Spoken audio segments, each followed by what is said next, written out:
Buenos días a todas y a todos, según un gustioí. Un domingo más vamos a hablar sobre el tema de la memoria histórica de la zona del Bidasoa y hoy el artículo que presentamos se va a titular Sangre, tinta y censura, los corresponsales de la batalla del Bidasoa.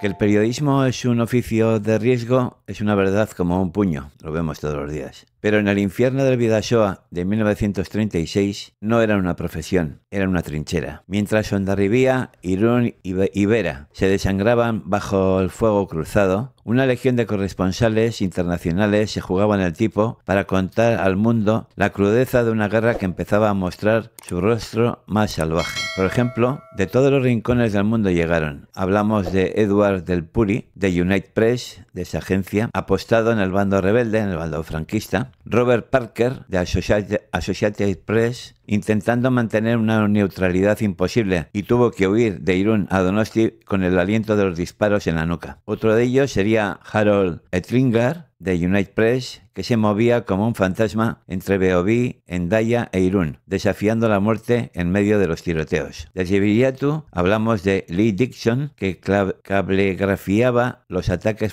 fascistas para el periódico San Antonio Light de Texas. Y tenemos un ejemplo del 3 del 9 del 36, entre otros. Y en las trincheras del Frente Popular de Irún nos encontramos con los enviados soviéticos, entre otros, Mikhail Koltov, Román Carmen y Boria Makasayev, que grababan con sus cámaras el testimonio de los milicianos y les hacían entrevistas a ellos en las mismas trincheras. Otros más, Gaston Dumestre, que plasmaba la lucha en las líneas republicanas para el periódico La Dépêche, por ejemplo, el 5 del 9 del 36, el 5 de septiembre. Charles Rever, que trabajaba para el Soir, que redactó multitud de noticias sobre la comandancia, las agencias de espionaje en el País Vasco francés y un etcétera muy largo. Eran los ojos del mundo en una batalla sangrienta, pero su misión estaba a punto de toparse con un muro de plomo y censura. Con la toma de Irún y Hondarribía por los sublevados, la realidad fue la primera baja. La maquinaria propagandística del franquismo se puso en marcha de inmediato.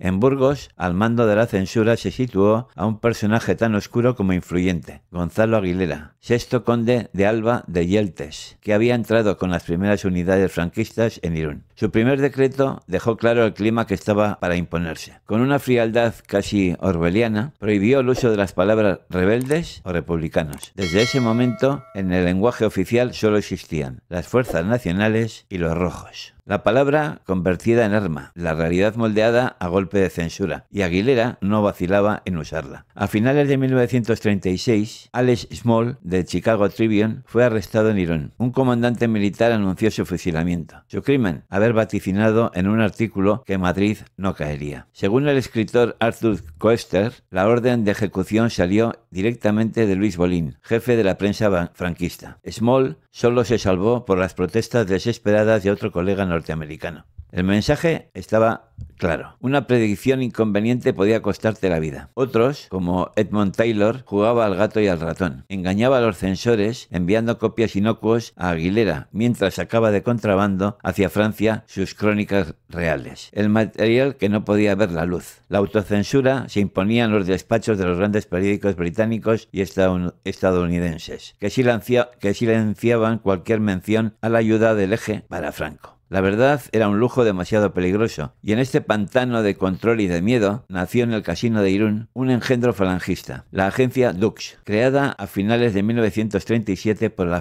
la FED y las Hons, con ayuda italiana. Era un proyecto precario, casi patético. Disponía de pocos aparatos radiofónicos, 4 teléfonos y distribuía sus noticias a base de llamadas y de escuchas radiofónicas de emisoras italianas y francesas. El Estado franquista, ya con su propia estructura de propaganda, le dio la espalda a esta agencia. Entre sus filas figuraron nombres como Juan Pujol, el sacerdote Fermín Izurdiaga, Domingo Medrano y Juan Benito, entre otros. Dux fue un fracaso, un suspiro propagandístico que se apagó rápidamente, pero de sus cenizas amenazas fascistas y de la feroz batalla por el relato librada en el Bidasoa, surgiría un gigante que dominaría la información en España durante décadas, la agencia EFE. La historia de la prensa en Euskal Herria y en España tiene una cicatriz profunda y sangrante que empezó a abrirse en las orillas del Bidasoa, donde unos periodistas, entre balas y censura, intentaron contar la verdad a un mundo que no siempre quiso escucharla. Hasta aquí lo que da de sí este artículo, espero que os haya gustado.